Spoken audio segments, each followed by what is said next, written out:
যাচ্ছি বন্ধুরা আজকে একটি নতুন ভিডিও নিয়ে। এই ভিডিওতে দেখাবো যে স্টেবিলাইজার কীভাবে ইনস্টল করতে হয়।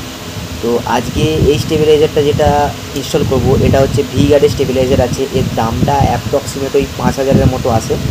তো এই স্টেবিলাইজারটা 1.5 টনের জন্য খুবই সুইটেবল। আর এর ক্যাপাসিটি আছে 130 থেকে 280 ভোল্টেজ। মানে আপনার ভোল্টেজ যদি বাড়ির ভোল্টেজ যদি 130 আসে তো তখনও আপনার এসি চলবে, তাতে কোনো রকম কোনো সমস্যা হবে না। আমাদের এখানে 130 অবধি নাবে না, তাও 130 নিয়ে রেখেছে, তো ভালোই করেছে একদিকে। আর এটা যেটা আমি ইনস্টল করতে এসেছি এটা আমার এক বন্ধুর বাড়িতে ইনস্টল করতে এসেছি।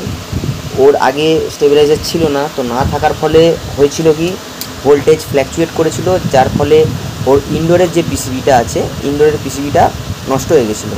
তো যেহেতু ওর ওয়ারেন্টির মধ্যে ছিল এসি, তো কোম্পানিতেও ফোন করেছিল, কোম্পানি থেকে লোক এসে ওকে ফ্রিতে পুরো পিসিবি চেঞ্জ করে দিয়ে গেছে।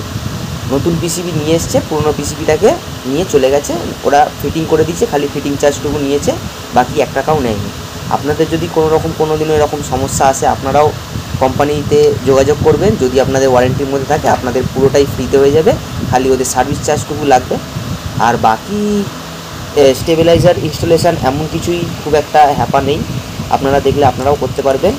খালি এর যে তার আছে ইনডোর থেকে, যে আপনার এসির ইনডোর থেকে যে তারটা এসছে সেই তারটা স্টেবিলাইজারের ফেজ নিউট্রাল আর আর্থিনে ঠিকঠাক দিয়ে দেবেন, যেমন আমি এখানে দিচ্ছি। আর স্টেবিলাইজার থেকে যে তারটা এসছে ওর ফেজ নিউট্রাল আর্থিনটা ঠিকঠাকভাবে লাইনে দিয়ে দিলে তাহলেই আপনার একদম পুরোপুরি ওকে। আমার কাজ এখানে অবধি কমপ্লিট। দেখুন স্টেবিলাইজার চালু হয়ে গেছে, এক্ষুনি এসিতেও পাওয়ার চলে আসবে। দেখতেই পাচ্ছেন যে ইনডোরেও লাইন চলে এসছে, এসি চালু করে দিচ্ছি, ফার্স্ট ক্লাস ঠান্ডা ঠান্ডা হাওয়া দিচ্ছে।